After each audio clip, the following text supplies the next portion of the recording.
Hello, today we will guide you through how to customize sections in Slack. If your sidebar is getting crowded, custom sections are a simple way to group related channels so you can find what you need faster. Think of sections like folders for work streams, teams, or projects. In this walkthrough, we'll start from the main Slack view, create a new section, name it clearly, and add channels to it using Slack's built-in prompts. Begin by opening Slack and making sure you're on the home view. Home is the place where your channels and conversations are listed.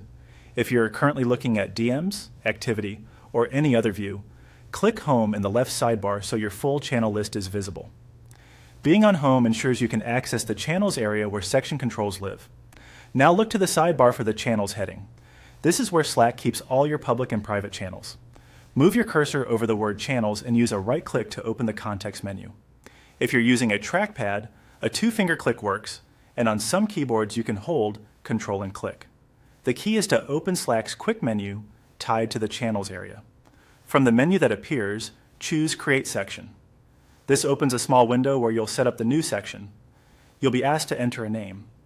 Type something short and meaningful so you and your teammates instantly understand what belongs there. Names like Marketing, Sprint Prep, Support Triage, or anything that fits your workflow.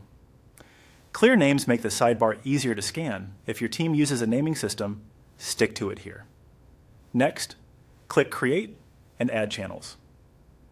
Slack will create the section and immediately guide you through adding channels. Follow the on-screen prompts. Search for channels by name, select the ones you want to include, and confirm your choices. If you're unsure which channels to add, start with the ones you open daily. You can always adjust later. Slack may show checkboxes, plus buttons, or a search field. Use whichever options appear to select the channels you need, then save. When you're done, your new section appears in the sidebar under Home. Tidy and ready to use. Over time, keep names consistent, limit each section to a clear purpose, and review what's inside so it stays useful.